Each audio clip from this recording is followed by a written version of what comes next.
ina daw kuhaw is residual waste na gadot. Yung basura generated gikan sa ilo sa bayay sa usod.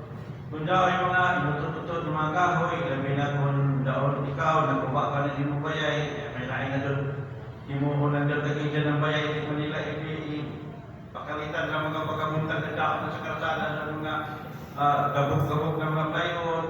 Amo doon, di na mo na mga garbage kolektor, kay instructed sa daw sila dito sa landfill na ang ilang ikarga is daw nila mga residual waste. Pero dili daw na din sila kuhaon. Kuhaon niya pero special collection.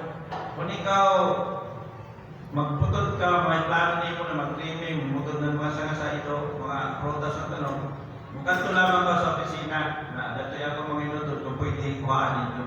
Tagaan ko naman ng schedule kung kung kuhaan. Sana kung magkuba ka mo ng bayay, dapat laman hindi ng bayay, ako yung kuha na. Kung magkaya na lamang sa namo, ako manunod ako. Gawas ka dyan mga sa Padre December. Regular ako dyan kuha.